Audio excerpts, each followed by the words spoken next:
Hello, I'm going to be discussing with you chapter 26.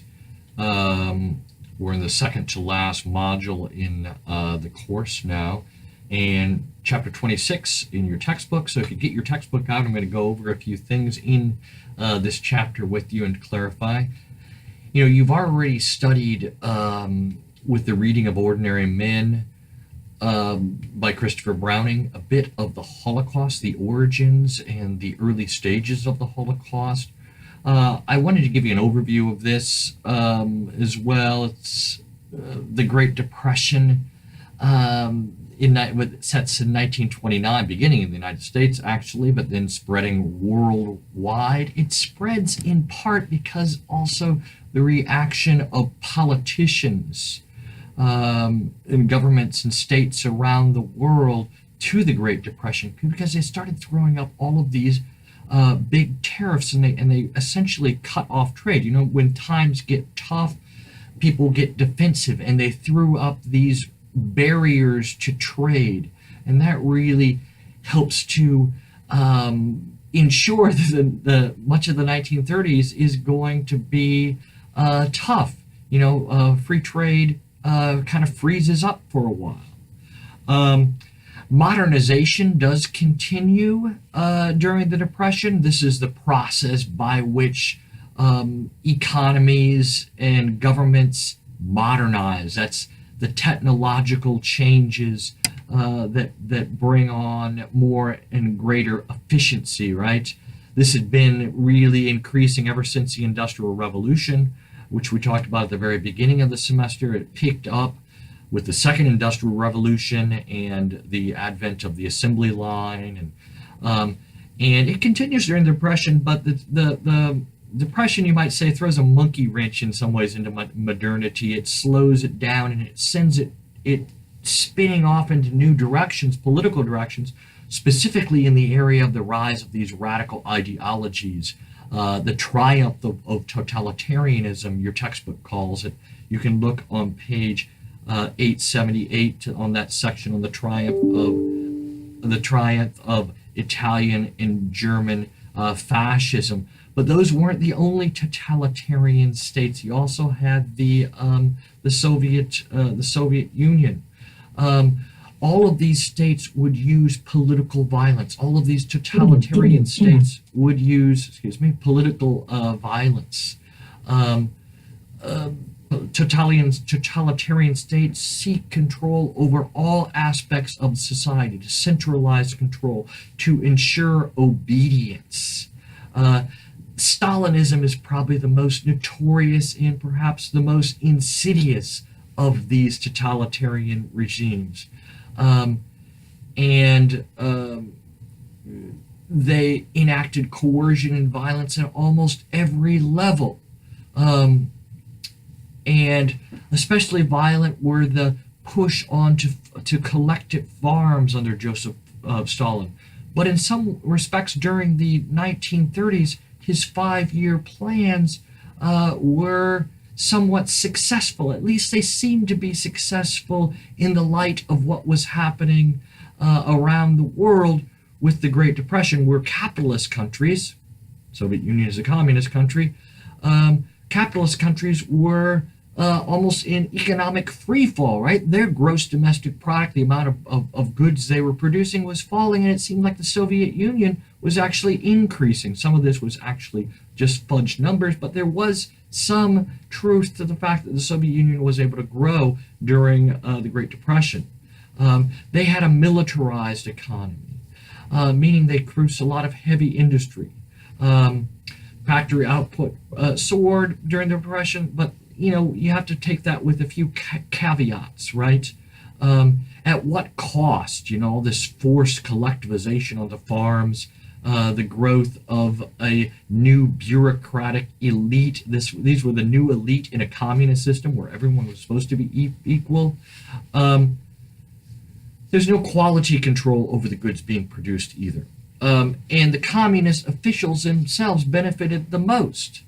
Unskilled workers tended to suffer the most. And then there was a use of slave labor as well in what were essentially huge concentration camps in Siberia.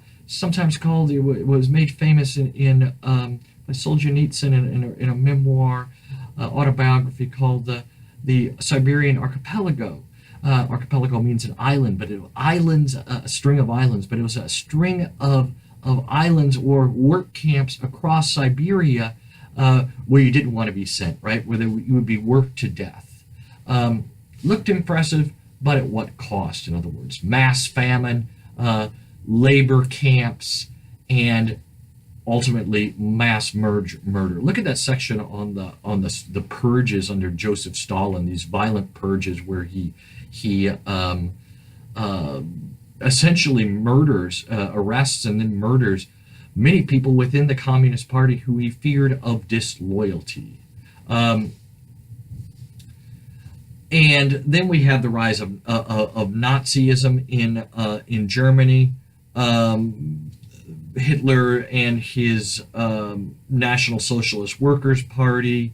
You can read all about that in their rise to power. You can read about the racism of the new regime. One way to think of the foreign policy of Hitler, as I've described it, oftentimes, and other historians have described it this way too, is space and race. It's a weird rhyming thing. What does it mean? They wanted what they called Lebensraum, or living space. This meant they were paranoid about the Soviet Union to the east. Part of the appeal of the rise of fascism was that it was anti-communist.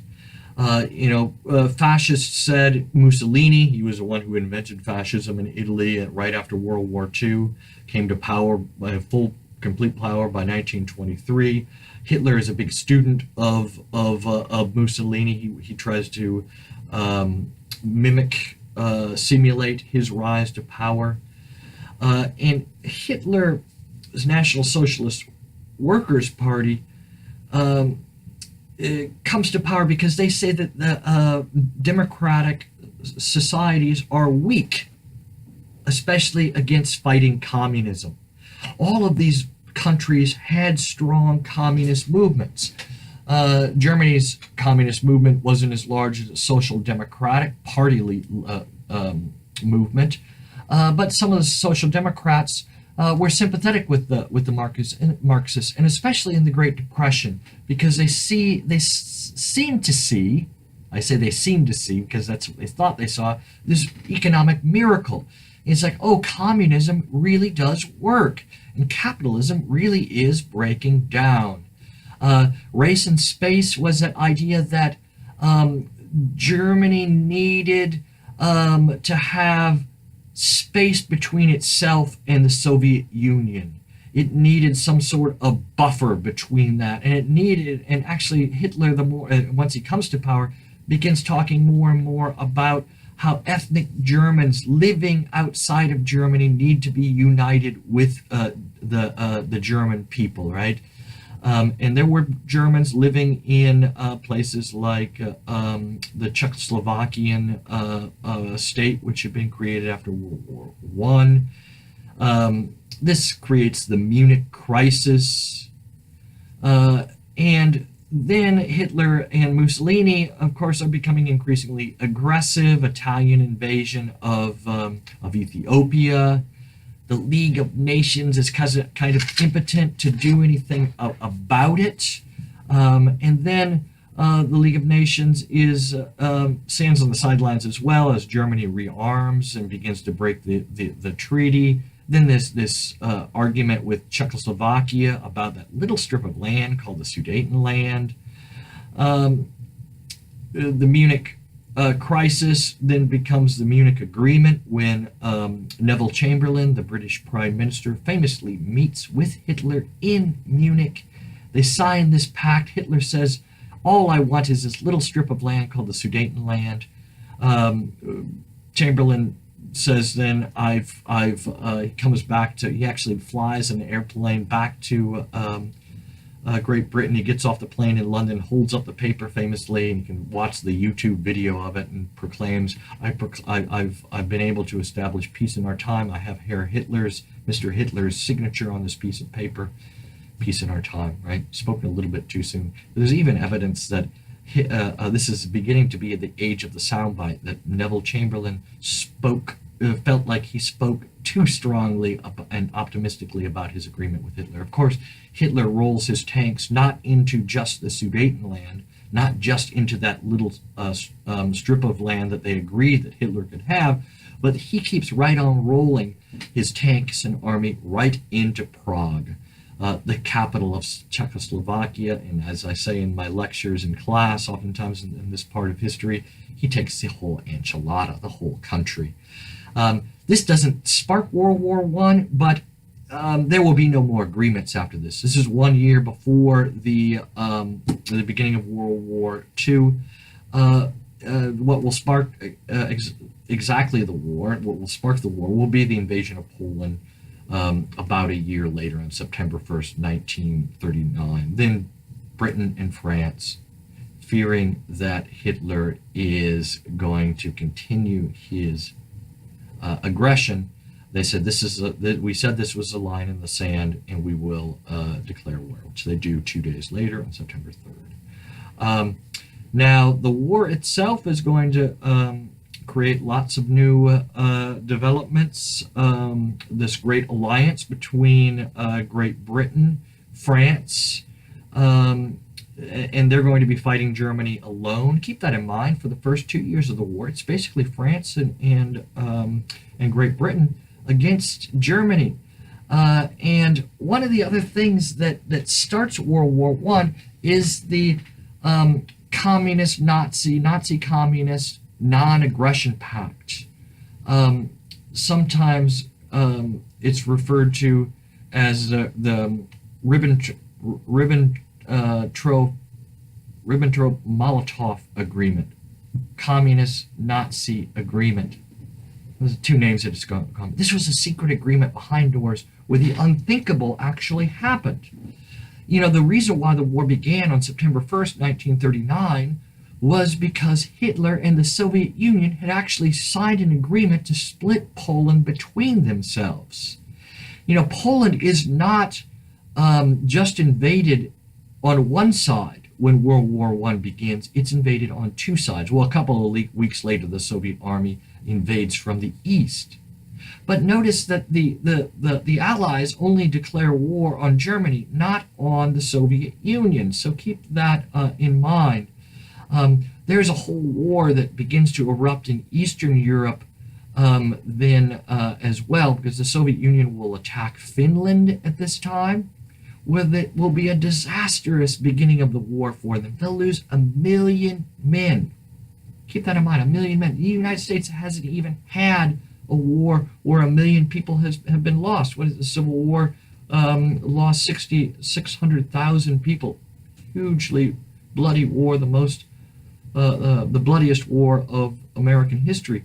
But the Soviet Union, at the very beginning of World War I, in a war with Finland, loses 1 million men, and by the end of World War II, the Soviet Union will have lost 20 million men. Tens of times more people than the U.S. will lose in World War II, and Great Britain, because the war will be fought largely on their territory. Okay, 1941, then you have Operation Barbarossa, which is a tearing up of that agreement between Nazi Germany and the Soviet Union and Joseph Stalin. On June 22nd, 1941, the Soviet army is taken by surprise as Germany plows into the Soviet Union, and now the World War II has expanded. Things to be aware of: Blitzkrieg, the German style of lightning war, which is a war where you use air power in combination with special forces. You draw in paratroopers and fast-moving panzer divisions and tank divisions. So it was a lightning war that Germany kind of perfected. The Allies will quickly follow Germany's lead and will also start deploying the same type of warfare. But you see how the war has expanded. Hitler has expanded In 19, look at the maps of World War II. They're at their height. The Axis powers are at their height in 1942, and by 1943, the Allies are beginning to roll them back, the Axis powers back, beginning with an attack and invasion of Italy. Okay, be aware of the peace agreement, the negotiations between the Allied leaders, Winston Churchill, Franklin Roosevelt, and Joseph Stalin are the big three. Also Charles de Gaulle, but he's the guy in exile. They all meet actually not far from the Soviet Union in Yalta, which is in the Crimean, right there by the Soviet Union. They meet secretly there because they're in Europe and they don't want to be attacked by the Germans. But they figure out an agreement for what's going to happen after the war, post-war agreement, right? And they agree. Roosevelt agrees with Stalin that the U.S. will be in charge of Western European reconstruction, and the Soviet Union will be in charge of Eastern Europe. Roosevelt got a lot of flack for that because it seemed like at a stroke of a pen, he had signed over Eastern Europe to totalitarianism. Joseph Stalin had said he would hold elections after the war was over. Anyone who knew anything about Joseph Stalin knew that there had never been an election under his regimes before that, so probably not very realistic. So the war ends first in Europe. VE Day, Victory in Europe Day, comes in May of 1945. And then the Japanese bombing of Hiroshima and Nagasaki by the Americans ends World War II in Asia by August. And then we have the beginning of the Cold War. And the Potsdam Agreement in July 1945. One thing to keep in mind, at the Potsdam Agreement, there's a new Prime Minister of Great Britain. The great war hero, who was so popular during war, well, he was popular in some quarters of England. He was never all that popular with the working class of England. And he is defeated. Winston Churchill is actually defeated in an election in July 1945. And Clement Attlee, Attlee, is elected prime minister. His Labour Party is swept into power with a big mandate for all these big social programs and the creation of a welfare state. And we'll talk about in my next lecture the pillars of the welfare state. So there you have it. A summation, very quick summation of chapter 26. Hope you enjoyed it. Make sure you take this week's quiz, this module's quiz, after you have listened to this lecture and done the reading in your chapter and participate in the discussion. All right, I'll see you all soon.